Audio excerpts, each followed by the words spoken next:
Welcome to Shannon's Lumber Industry Update. This is episode 16, and this is part one of a two-part series on buying lumber. This episode is actually what I've wanted to record since I first realized I was going to do this podcast, and I've been kind of making notes and talking to my customers, both from like a weekend warrior hobbyist perspective, all the way up to professionals that are doing large scale construction, how we buy lumber, where to buy lumber, what to look for when you're buying lumber, and most importantly, how to plan to buy your lumber, what to have in hand when you actually go to the lumber yard or where you pick up the phone to place that order for lumber.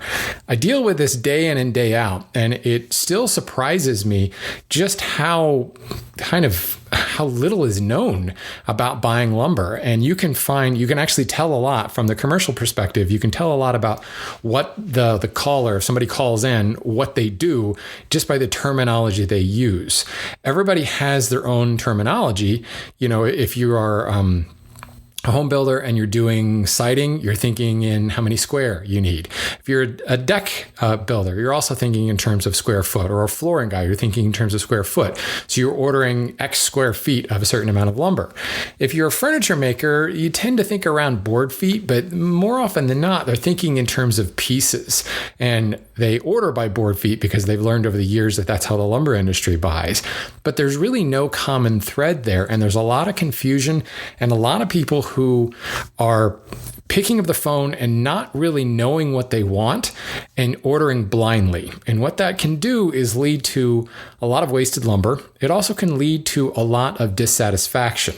Now, I am not going to hold the lumber industry blameless here, but there is a lot of angst amongst the people who buy lumber and the people who sell lumber. And you hear all the time, boy, I got the shaft from my lumber dealer, or man, those lumber prices are expensive. And let's not deny the fact that lumber, good quality hardwood lumber, is expensive. But as we talked about in previous episodes, there's a lot of handling that goes on in making hardwood lumber. So it is going to be expensive, especially when you start talking about not even just exotic material, but material that's not native to your area. And think about how far it has to come and how many things have to be done to that board before it can be sold. Yes, lumber is going to be expensive, but over the centuries, the lumber industry has been very good about keeping its cards close to its vest and developing its own terminology, and it leaves its customers kind of wondering, what did I just buy? What did I just pay for? Or a lot of, I hate going to the lumber yard because I feel like I'm going to get the raw end of the deal. And what I find, having kind of flipped the coin and gone from, while I'm still a woodworker, but now I'm a woodworker who happens to work for a lumber company, what I started to discover was 99.9999% of the time when people call in, they can't answer the questions that we ask them. And we are constantly kind of drilling our sales staff to ask your customers questions, find out what it is they're going to do with the lumber, how they're going to use it, where does it have to go, all various and sundry things that may go into the project they're building, because it can help us determine what species, what size of board, what thickness of board, what grade of the board they actually need. And then we're also thinking in terms of what inventory we have on hand, and specifically which pack of lumber would be best to meet the needs of that particular customer. And there's so many variables at play there. So we start asking a bunch of questions. And as I said, 99% of the time, these people calling in wanting to buy lumber cannot answer these questions. They don't actually know. So, and this, I will kind of blame the lumber industry for this, because we've taught everyone that everything is ordered in a volume measure. Everything's ordered by board feet, and always buy at least 20% more so that you don't run out of stuff. Now, I'm not going to start suggesting that you should buy exactly what you need, because pardon my French, shit's going to happen and you're going to need that extra board. And the worst thing is having to go back to the lumber yard and buy one more board, especially if you're trying to get a really good grain and color match if you're building like a piece of furniture. Or if you are working on a house that's out on Hampton Island and the nearest lumber yard is miles and miles and miles and miles and miles away. Or say you're building on an exotic species and you had to order it from somebody in California and you're over on the East Coast in order to get that species. You don't want to come up short. So I'm certainly not going to recommend that. But I do recommend that you think in terms of the volume, how many board feet am I going to need? But you need to go further than that. You need to figure out exactly what it is that I'm going to need. How many pieces of X width and X length and thickness am I going to need in order to get what I want? More importantly, what is the length of the board that I actually need? See, if you're building furniture, most of the time the parts we use are so much shorter than the boards that we get at the lumberyard. But if you're going and asking for 10-foot boards and you really only need 2-foot parts, well, why? Are you thinking, well, that way if I get a 10-foot board, I can get 5 of my 2-foot long parts out of that? Maybe, assuming you're saw kerf efficiency and all that stuff. But what's to say that you can't get a 6-foot board or an 8-foot board? If really what you're looking for is multiples of 2, ordering all 10 feet is not really the best use of, frankly, your dollar when you call the lumberyard. And you may run into a lot of lumberyards that don't have 10 foot. Or they'll have 9 foot or maybe 11 foot, but not 10 foot. And you end up with that either short a foot or long a foot. And to me, the worst thing is when you end up with that like 11-inch offcut on the end of the board and there's nothing you can use that for. Like no part in your project is short enough for that. And, say you paid $8 a board foot for that. That could be $8 that just went into the trash or into the fire pit. That's incredibly frustrating. And good planning and understanding exactly what it is you need to buy on several levels, from volume to piece count to linear foot to square foot, all of those things you need to think about when you buy that lumber. But I digress. I think what I'm going to do, because this is a big subject, I'm going to end up breaking this into a 2-part episode. And in part 2, I'm going to really focus on what shopping list you need to have. What do you need to have in hand before you make the trip to the lumberyard or before you pick up the phone and call the lumberyard? What questions should you have answered in your mind so that you can answer them when the lumberyard asks you? Or, unfortunately, you may find a lot of lumberyards who aren't asking the questions so that you can make sure that they know the answers to those questions. You can suggest, this is what I need because I'm building this, this, and this. If they just try to randomly suggest 100 board feet of something or 500 board feet of something, you need to be prepared to counter with, that volume is fine, but I need to have X amount of width, X amount of length. I need to have this many pieces of this thickness, et cetera, et cetera. But let's start this by going even further upstream. A lot of people don't necessarily have a go-to lumberyard. So where do you get lumber? Where can you find quality lumber? And this is, going to vary obviously dramatically depending on where you are. I live, in Maryland on the East Coast, and within 45 minutes of me, I've got 5 where I work, 7 lumber yards that I can go and get hardwoods. I can get softwoods. A couple of those lumber yards are very specialized. There's one up the road for me that I could go and get timbers cut. I could actually have things cut to size if I wanted to do timber framing, but I also could do a lot of really nice domestics that are both green and kiln dried. Other ones are specializing in exotic materials. In fact, one of them is called exotic lumber. The other one, many people know, Hearn Hardwoods, is only about 40 minutes from me. So I'm very fortunate that I've got actual high quality lumber yards real close to me. But I know a lot of people, like if you don't know, I also run something called the Hand Tool School, and I've got a lot of students in that school right in the middle of the country that have very few, if zero, options. In many instances, they're talking a multi-hour drive in order to get to an actual lumber yard. So certainly a lumber yard, and you're going to find gray areas there. There is a retail lumber yard and a wholesale lumber yard, and I'll get to that in just a minute. But let's go to kind of the more obvious. The obvious solution for getting both softwoods and hardwoods is a big box store. Somebody like Home Depot or Lowe's or Menards. All of those places are going to carry some hardwoods. It's going to be limited in species. There's certainly going to be S4S, surface on 4 sides. They are going to be dry. If you took a moisture meter to them, you would find that they're going to fall within that 6 to 8, if maybe 6 to 10%. If they're up to 10%, that's probably because they've just picked up moisture after they were dried. But they are going to be dry. They are going to be stable. The problems you may run into is that they may have been dried a little too fast, or just not with the same care that you might find from a lumber yard. So they may have a little bit more cup and bow and twist in them. That's going to happen. Now, if you are buying, this is going back to what you need the wood for. If you're buying it specifically because you need long links because you're going to be sticking moldings out of it, well, that twist may be a problem. But at the same time, how wide is the molding? If the molding you're making is only 2 inches wide or 3 inches wide, the cup that may be in that board is going to disappear when you rip that down to size. Now, let me back up and make sure we understand the terms we're using here. We've all heard bow and cup and twist. Those do refer to very specific things. Cup is when the board is curved across its width. Bow is when the board is curved along its length. Think about a bow and arrow. If you pull it, you're bending it along its length. And well, twist is pretty self-explanatory. It's twisted along its length. One corner is going to be higher than the other. And I just want to bring that up because I am referring to very specific things when I say the board is cupped or the board is bowed. Likewise, if you are building furniture, say, as I said earlier, a lot of the parts that we need are relatively short. So if you're looking at a 9-foot board that has a substantial bow, does it matter? When you cut out that 12-inch, 18-inch, 24-inch part that you need, most of that bow is gone. I tell my hand tool school students this all the time. The fastest way to flatten a board is actually with a saw. Not a plane or a planer or a joiner, it's with a saw. If you can take that 9-foot board and cut it in half into 2 4.5-foot sections, and say you had an 1/8 of an inch of deviation, an 1/8 of an inch of bow over the 9-foot length, probably you're going to have at least half of that is gone. And that board is going to be quite flat, really, for the tolerances that you're using it for in building furniture. And let's be real.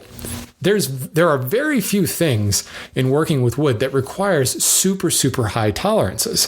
And frankly, the bigger the boards get, the longer the boards get, the more flex they're going to have. So if you've got that, as I said before, 1/8 of an inch deviation, 1/8 of an inch gap under the middle of a 9-foot long board, and you were putting up molding, well, how are you fastening that molding? Probably using a pin nailer, and a pin nailer is going to flex out that bow in the middle. It's not an issue. Having a bow is really not a big deal. Cup can become a bit more of a problem. But again, if you rip a board, if you rip an 8-inch wide board in half to 4 inches, you're going to have significantly less cup. Now, there's still going to be some cup there, but if you were to pass it over a joiner or run a hand plane over that, you're going to flatten it a heck of a lot faster by ripping it down to size first. So this is, again, why it's important to think about what you're actually going to use it for. So Home Depot, Lowe's, yeah, you're going to find a variety of species, and many of them have started to expand what's available. There's some regionality to this, but if I go into a Home Depot down the street from me, I can be guaranteed to get red oak, maple, poplar, and sometimes cherry. If I go to a Home Depot on the other side of town, they actually have walnut. I have heard of Home Depots actually carrying mahogany as well. I don't have any in my region, but I've heard in the Midwest, there's some that are certainly carrying walnut and also carrying mahogany. You're also going to find some softwood. You're going to find Western red cedar in most places. Certainly going to find plenty of pine. One thing about Home Depot, it is the place to go to get radiata pine. So if you need really, really premium quality pine, yes, you're going to pay more for it, but radiata pine is some great stuff. It's a conundrum in and of itself because the stuff's coming all the way from New Zealand, and that's why it's priced the way it is, but it's still can be a great place for really flat, very stable, not free pine.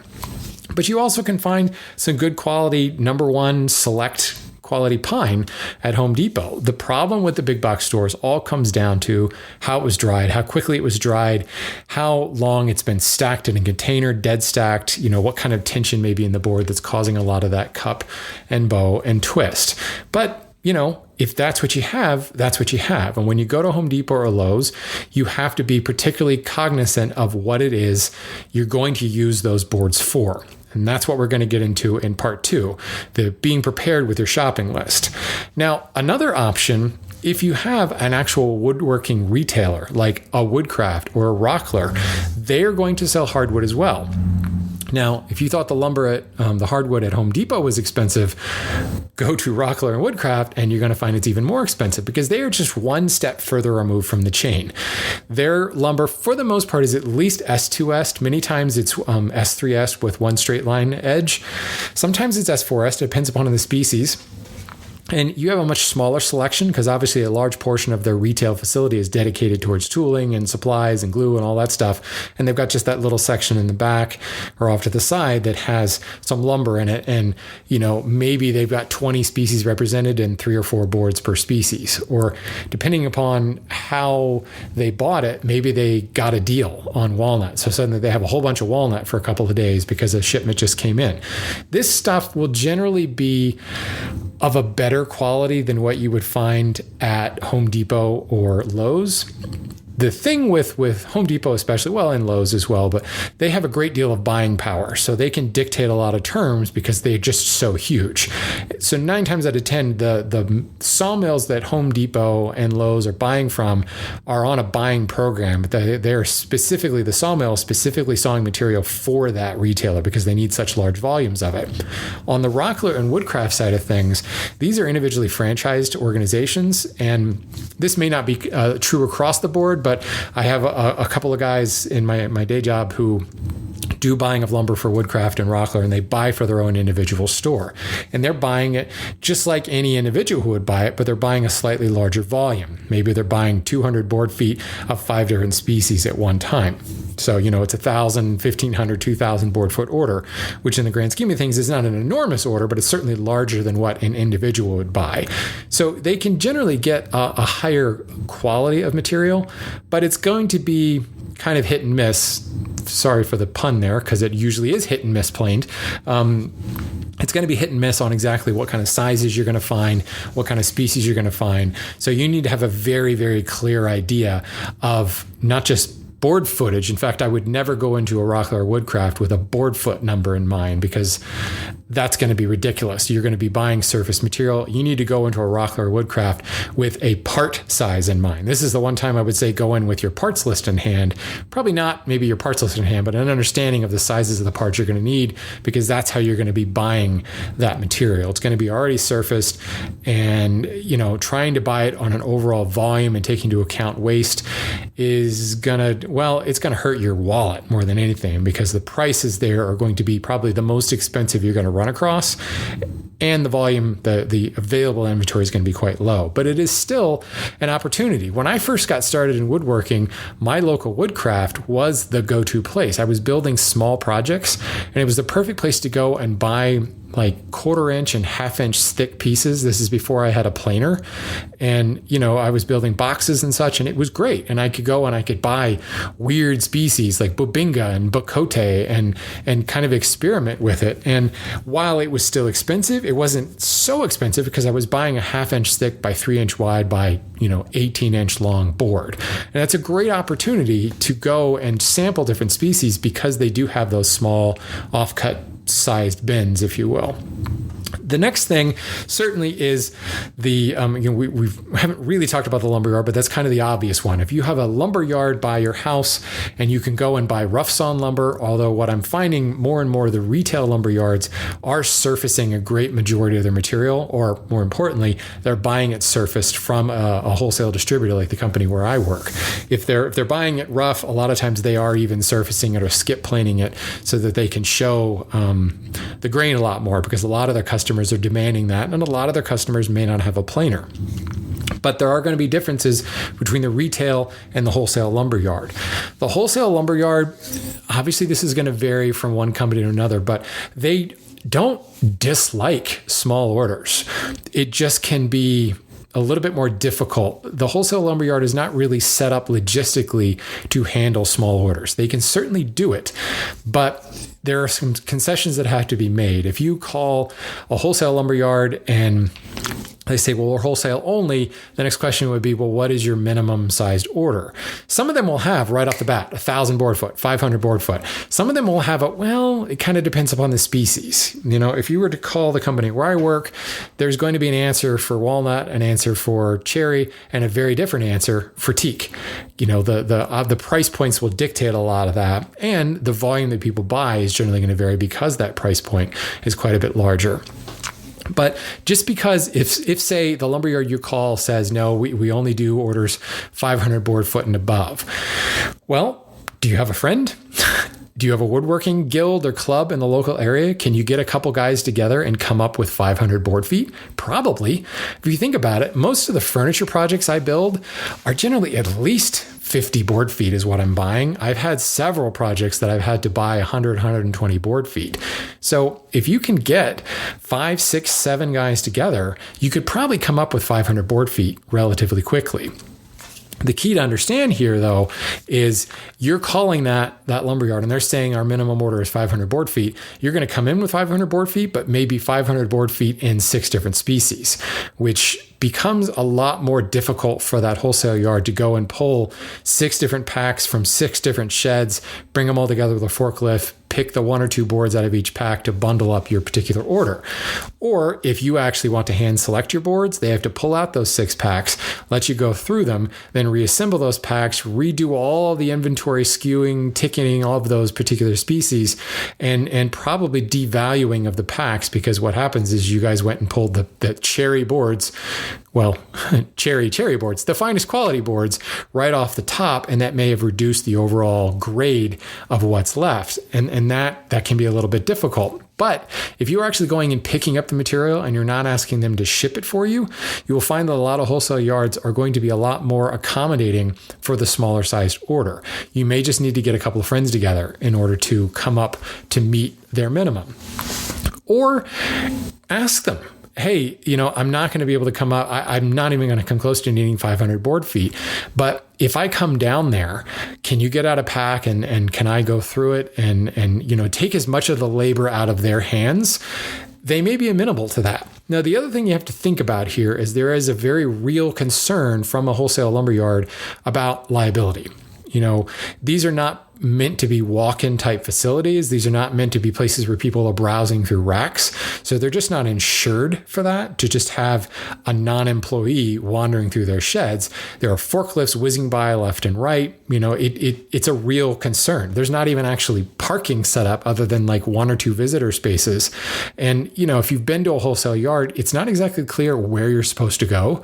Like maybe there's an office, but sometimes there's nobody in the office, or the door is locked to the office because there's no one in there.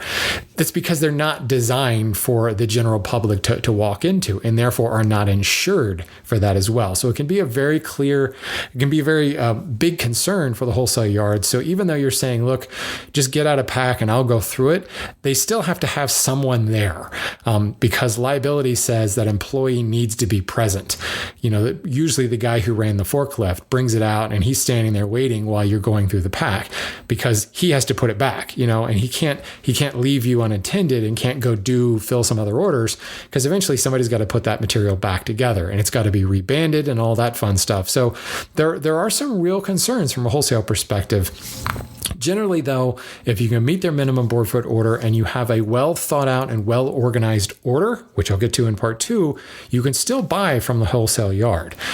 If you run into a wholesale yard that just not having it, and they're out there, there's no doubt, nope, can't work with you, go somewhere else, then okay, where should I go?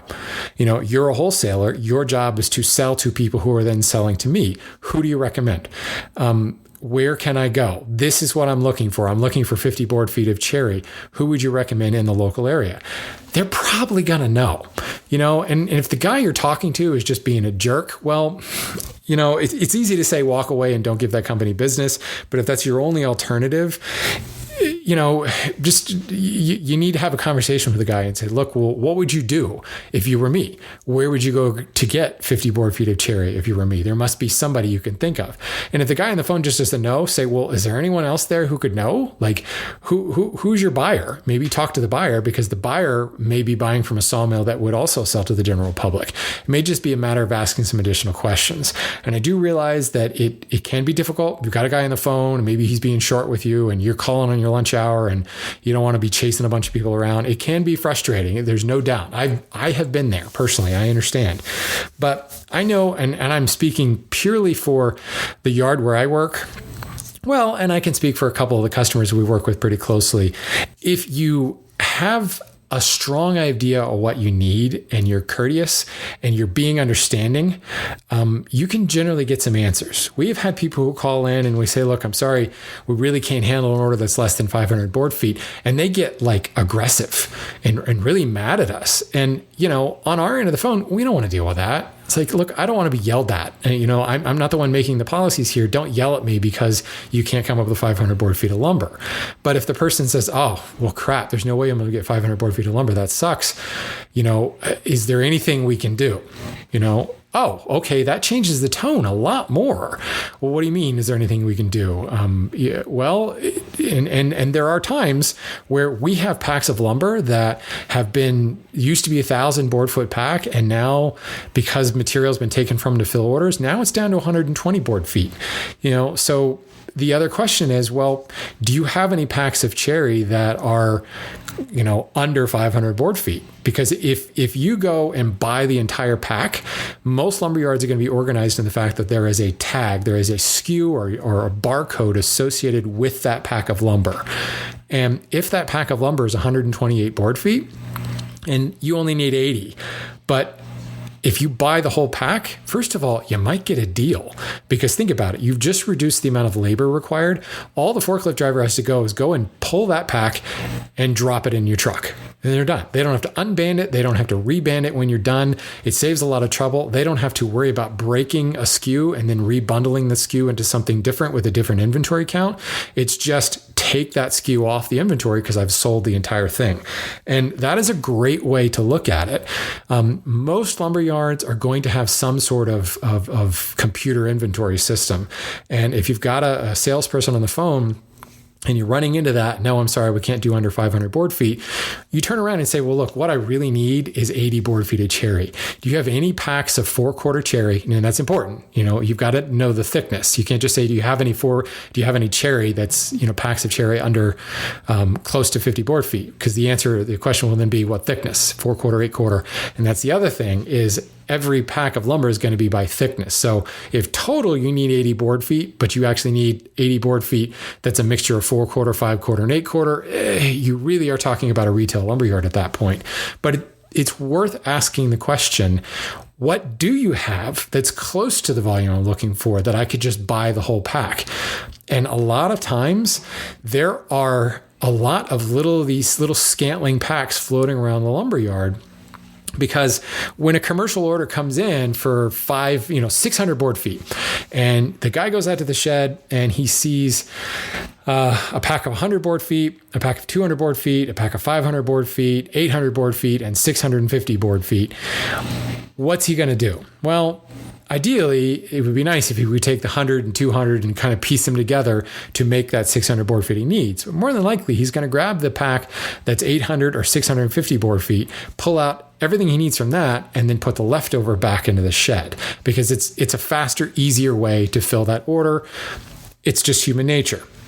So what happens is you end up with that 50 board feet that's left over that's turned into a new SKU number. It's set in the shed. Next time they go out to fill an order and it's for 200 board feet, they're going to overlook that 50 board foot leftover pack and find another pack that's greater than 200 board feet or close to 200 board feet and pull that. And then you end up with more leftovers. So over time, these little packs build up. Sometimes the lumber yards will actually kind of conglomerate those little packs together into a random width, random length, random species pack. And generally what we do is pick up the phone and call a retailer, call the Rocklers and the Woodcrafts and the retail lumberyards and say, look, I've got this 600 board foot pack of random width, random length, random species, and the species are X, Y, and Z. Are you interested in such and such a price? That's a great way for a retail yard to buy a great deal of stock in all these different species. It's generally, anytime we end up with that, the first phone call we make is to a retailer, and that's how they get a lot of the material. You could capitalize on the same thing, but before that pack is conglomerated into a random species, you can snap up those smaller leftover packs. So that's another thing. If you're in an opportunistic buying mood, you can call up, and if you've got a salesperson, don't call them 5 minutes before the end of the day. You've got a salesperson that can give you 5 minutes of your time. Say, look, I'm a hobbyist. I'm a furniture maker. Grade is not that big of a deal to me. Width and length is not that big of a deal because all my parts are relatively small, but I'm just looking to get some material into my shop. What packs of lumber do you have that are under 100 board feet? And you can just go and pick those out. And as I said, you're probably going to get a better deal on it because the lumberyard is happy to see those go. It's just something they don't have to keep count of anymore, keep around in the shed, taking up space, and they would love to see it go. There are other times when a large wholesale yard has leftover off-cut material just in the process, the byproduct of doing business. Part of that byproduct is when that 600 board foot order is grabbed from a 650 board foot pack, that 50 board feet left over is a byproduct. But you also end up with a lot of material that gets graded out for one reason or another. Not that it doesn't meet an NHLA grade, but maybe it doesn't meet a customer grade. So that 500 board foot pack is run across the grading chains, and 5, 6, 7 boards are pulled out because they don't meet the specific grade that customer is requesting.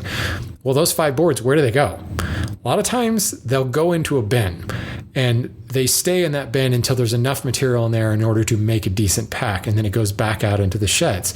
There can be an opportunity to buy some of that stuff, and it's just a matter of calling and asking some questions. Do you have an overflow bin? Do you have a developing pack bin that you can call and say, look, I'm just looking for 4 or 5 boards.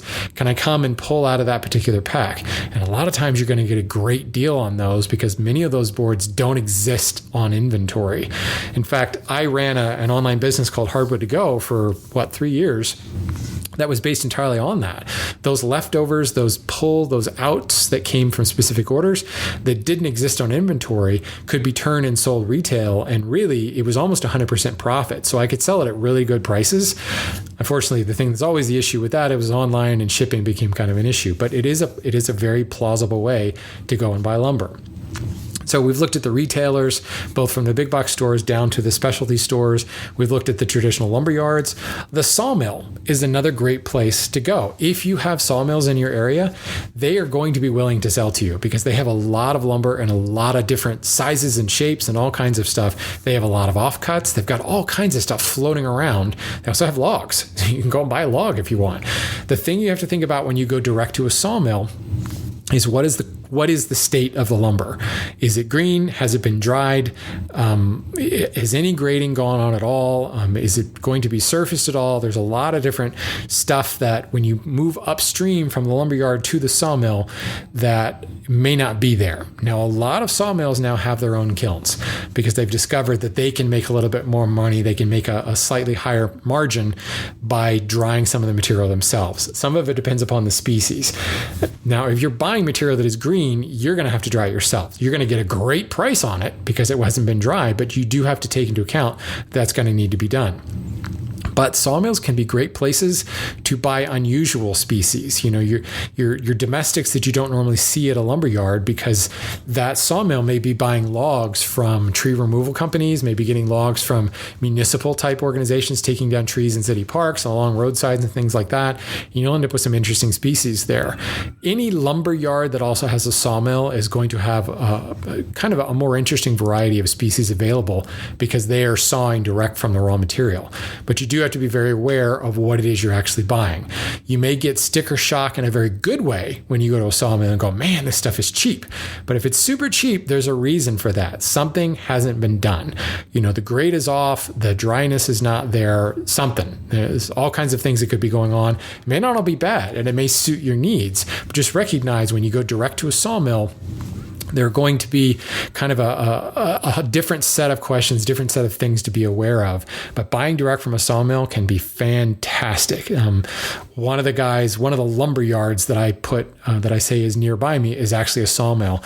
And I love buying from them because I can get all kinds of stuff that I wouldn't normally get anywhere else. I can also get a lot different sizes.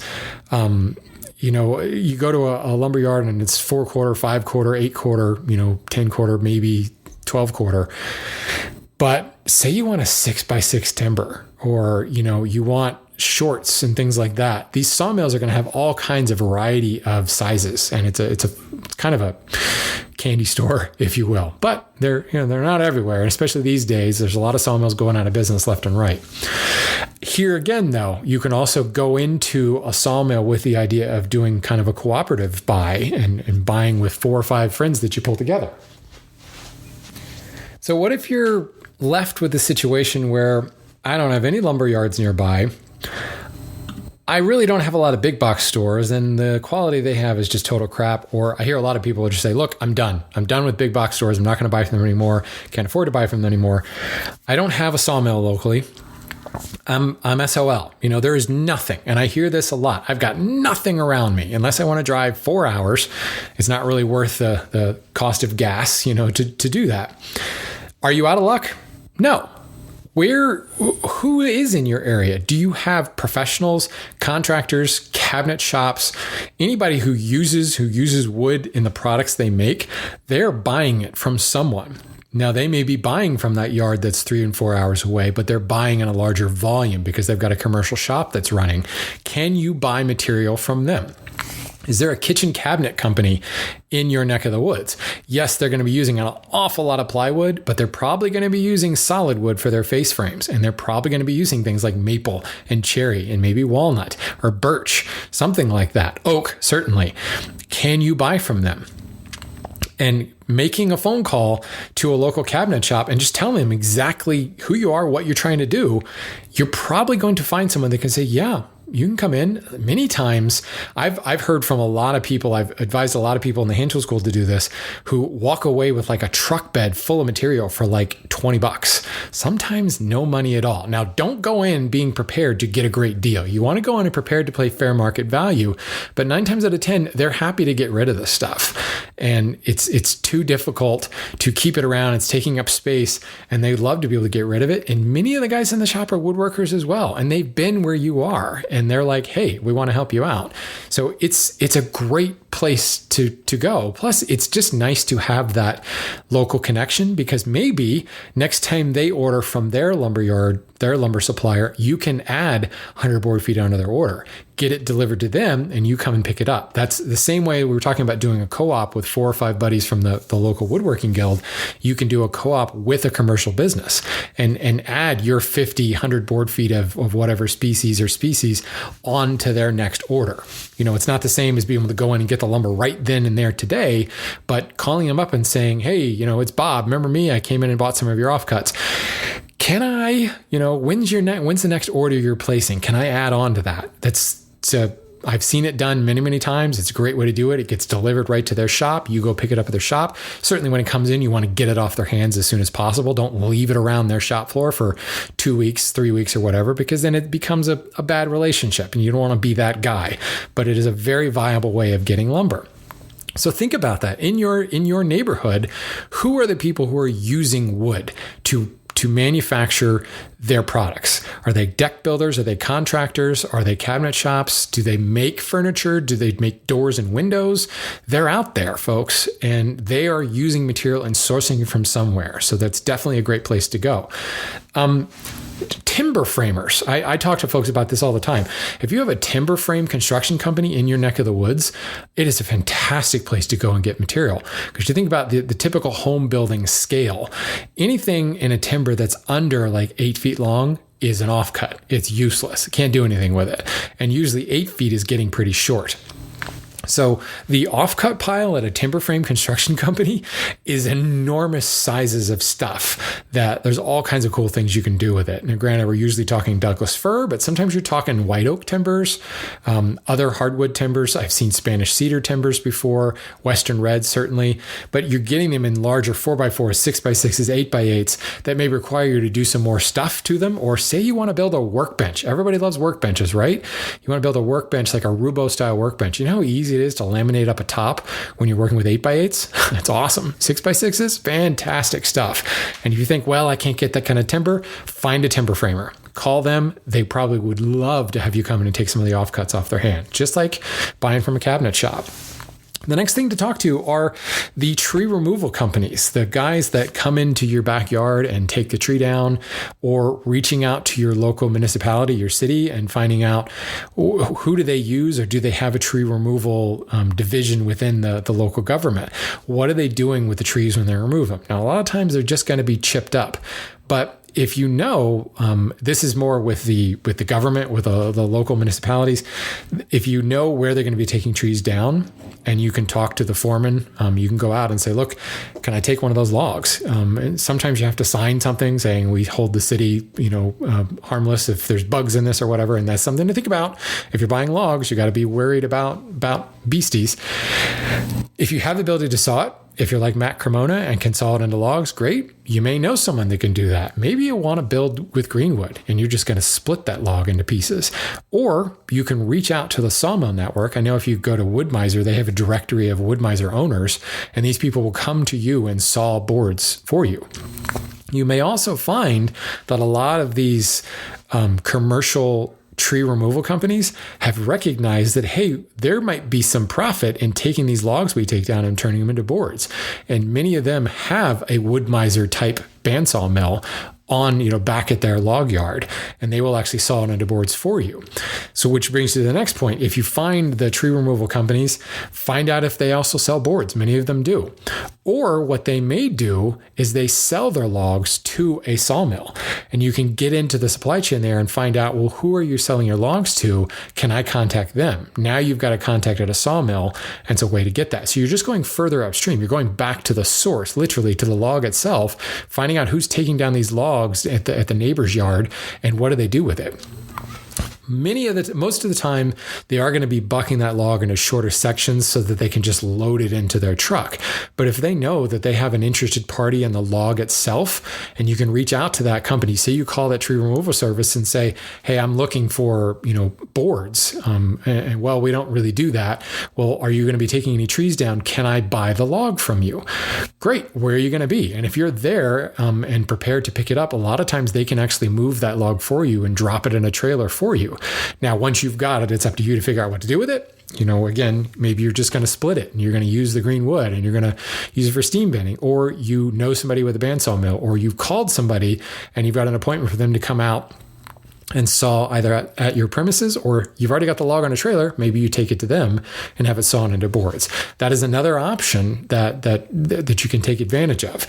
Certainly, there's going to be a lot more involved in that downstream, where you've got to figure out the drying. You've got to make sure that the pest situation, usually kiln drying is going to get rid of not usually, if you are kiln drying it for bugs, it's going to get rid of the bugs. So it is something to think about. Not only do you need to find someone who can saw it into boards for you, but find someone who can dry it for you. But again, more and more people are recognizing, hey, there's more money to be made here than just sawing it into boards. If I can also construct a kiln, that's great. You go and check out the guy's facility and find out what kind of drying he's doing. You can see the quality of his boards and go, great, I trust this guy to not only saw, but also to dry it. Or maybe you want to do it all yourself. Maybe you want to build a bandsaw mill. Here, Matt Cremona has plans. Maybe you want to build your own kiln. There's all kinds of solar kiln plans online, and you can get into that and start amassing your own lumber supply. And that's the true kind of far end of the spectrum, to the point where suddenly now you are selling material. Which brings you to the last point. We've talked about sawmills. What about the individual sawmill owners? The guys like Matt Cremona? Because from what I understand, Matt, I really hope you're listening to this episode. I understand Matt loves it when you call him and just show up at his house to want to buy lumber. Apparently he really loves that. Don't do that, people. Don't do that. if you know Matt's number, don't just, you know his house, don't just show up. That's not cool. But anybody, like I know a guy locally, the next town over, that has a small sawmill. It's a wood miser, and he started sawing stuff up for his own benefit and then realized, oh, wow, now I've got all this lumber, and he started selling it, and you can actually go and buy it. And if you call him and tell him what you're looking for, you can set him an appointment to go over and pick things up. In fact, if you go way back to the episode I recorded with Bell Forest Lumber, you remember that's how Bell Forest got its start. Boone and his dad were sawing up material for their own purposes. And then they realized, hey, we could actually make some money on this. Now that we have the facilities to saw these boards, we could start selling this. And they started selling bird's eye maple to pool cue manufacturers, and Bell Forest Products was born. So, you know, going back into the origin story, you may find the next Bell Forest Products is in your neighborhood or close by, and they've started selling material because they already have a bandsaw mill. So there's a lot of places to find lumber. It's more than just the big box store. It's more than just the traditional lumber yard. If you take nothing away from this particular episode, that cabinet shop tip is gold. I can't even count the number of people who I've sent down that path who've written back to me and said, you wouldn't believe the material that I got. Millwork houses, cabinet shops, again, anybody that uses wood in their day-to-day operations is going to have offcuts, is going to have maybe not offcuts, but maybe a bunch of material just came in and they're willing to sell you some of that material, or willing to let you jump on their next bulk order they make from their wholesale supplier. So think about that, folks. Anytime I hear somebody say there's no way I can get lumber around me, I kind of shake my head and go, have you really tried all the possibilities? If somebody out there is listening to this and they've tried all those possibilities and they have nowhere else to go, let me know. Reach out to me, and maybe we can figure out a solution. Or more importantly, if you yourself have had success with one of these methods, or if you found a method I didn't talk about for finding lumber, please send me a voicemail, write in, whatever, however you want to get the information to me. Smoke signals, if that will work, probably won't work real well, but get me that, and let's share it with the general audience as a whole. So here we go. There's part one of your lumber buying episode, where to actually find the lumber. I hope this helps somebody in identifying a source for buying some lumber, because as I always say, folks, thanks for listening to the show, and go buy some lumber.